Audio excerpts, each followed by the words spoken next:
Hello बच्चों, क्या आपने अपना और अपने साथी का आकलन किया? हमने तो किया। चलिए हमारी कक्षा में और करते हैं स्वयं और अपने साथी का आकलन। सभी टीचर्स को नमस्कार। जैसा कि हम सभी जानते हैं, जनवरी 2025 का शैक्षिक संवाद पूर्ण हो चुका है, जिसका विषय था स्वयं और साथी का आकलन। इस विषय के अंतर्गत हमें इस सीख को अपनी क्लास में ले जाना था और उसी को मैं आप सभी के साथ शेयर कर रही हूँ कि किस प्रकार मैंने इसे अपनी क्लास में सभी बच्चों के साथ अप्लाई किया है। तो देखते हैं, यहाँ पर देखते हैं, हमने सभी बच्चों को सबसे पहले कक्षा 6 में एक नियम के अंतर्गत 2 प्रश्न हल करने के लिए दिए थे। सभी बच्चों को प्रश्न देने के बाद और सभी बच्चों को जोड़े में बिठाया गया है, 2-2 के पेयर में बैठे हुए हैं और वे दिए गए एक नियम के प्रश्नों को हल कर रहे हैं। सभी बच्चे एक नियम के प्रश्नों को हल कर रहे हैं? ठीक है, तो आप सभी के हो चुके हैं क्या?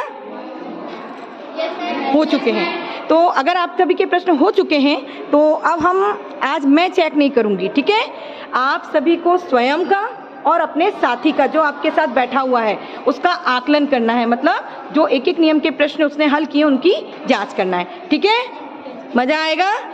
आज मैडम चेक नहीं करेंगी बल्कि आप खुद चेक करेंगे। तो देखिए, यहाँ पर आपके लिए कुछ उनको किस मापदंडों पे चेक करना है वो देखते हैं। तो यहाँ पर एक तालिका देख रहे हैं बेटा आप? इस तालिका को आप सभी अपनी कॉपी में बना लेंगे और यहाँ पर एक नियम के लिए आपके लिए कुछ मापदंड है कि आपको कैसे एक दूसरे का चेकिंग करना है। जैसे पहला आप देखेंगे, एक नियम के जो प्रश्न दिए गए हैं, तो सबसे पहले आपको देखना है कि आपके साथी ने, आपने और आपके साथी ने 1 इकाई का मान ज्ञात किया है कि नहीं। अगर किया है तो क्या लिख देंगे? हाँ, और नहीं किया है तो नहीं। उसके बाद देखेंगे 1 से अधिक, जैसे कि जो पहला प्रश्न है उसमें पूछा है 4 केन का मूल्य कितना होगा, 1 से ज्यादा का पूछा है, तो अगर उसने उसका मान निकाला है तो क्या लिखेंगे, और नहीं तो नहीं। साथ ही इन दोनों हम जानते हैं 1 से ज्यादा का निकालना है तो क्या करते हैं हम? भाग। 1 से ज्यादा का निकालना तो गुणा, और 1 से कम का निकालना है तो भाग। तो भाग और गुणा की संक्रिया सही और स्पष्ट रूप से कॉपी में हल की है या नहीं, और जो आखिरी में आपका उत्तर आएगा तो वो आपने सही इकाई में लिखा है या नहीं। जैसे आपसे पूछा है केन का मूल्य, तो मूल्य किस में आएगा? मूल्य किस में आएगा बेटा? रुपए में। तो आंसर जो भी आएगा उसमें आप क्या लिख देंगे? रुपए। तो आप सभी समझ गए हैं? तो चलिए अब आप लोगों को कुछ और निर्देश में दे देती हूँ कि आप सभी को 10 मिनट का समय दिया जाएगा, ठीक है? और आप सभी एक दूसरे से अपनी कॉपी चेंज कर लेंगे और इन मापदंड के अंतर्गत हाँ या नहीं लिखेंगे। समझ में आ गया है? तो चलिए शुरू। आप सभी ने अपने साथी का और स्वयं का आकलन कर लिया है? चलिए आप लोगों की कॉपी में देखते हैं। बेटा आपने तालिका बनाई है? ठीक है, तो आपने बताइए, प्रश्न बताइए बेटा। पहला क्या दिखा आपने, मापदंड क्या था? मैम 1 इकाई का मान ज्ञात करना। किया है इसने? Yes ma'am. तपस्या ने 1 जूस की केन का मूल्य कितना निकाला है?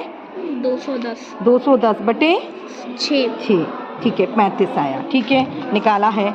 अब यहाँ पर फिर अगला क्या था? 1 से अधिक इकाइयों का मान ज्ञात करना। किया है? Yes ma'am. कहाँ पर? 4 जूस की केन का मूल्य होगा बराबर, ठीक है, सही है। फिर से देखिए, तीसरा मापदंड क्या था आपका? भाग व गुणा की स्पष्ट संक्रिया का सही हल है। हाँ, स्पष्ट हल है। स्पष्ट हल। हाँ बताओ, ठीक है? यस मैम, सही है। हाँ,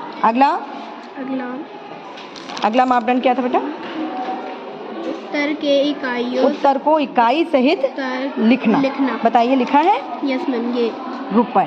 ओके, ठीक है। यहाँ पर रुपए आप थोड़ा ढंग से बनाएंगे, इसको सिखाएंगे। और यहाँ देखिए, यहाँ पर नहीं लिखा है उसने, 35 में क्या आएगा? रुपए। हाँ, तो सुधारिए, ठीक है? तो अगर नहीं किया है तो नहीं। आपने भी किया बेटा तपस्या? हाँ, ठीक है। हाँ, इस प्रकार देखिए, आपको मजा आया इस काम को करने में? तो इस प्रकार हम अपना और अपने साथी का भी आकलन इस तरह प्रश्नों को चेक करने के लिए कर सकते हैं, ठीक है?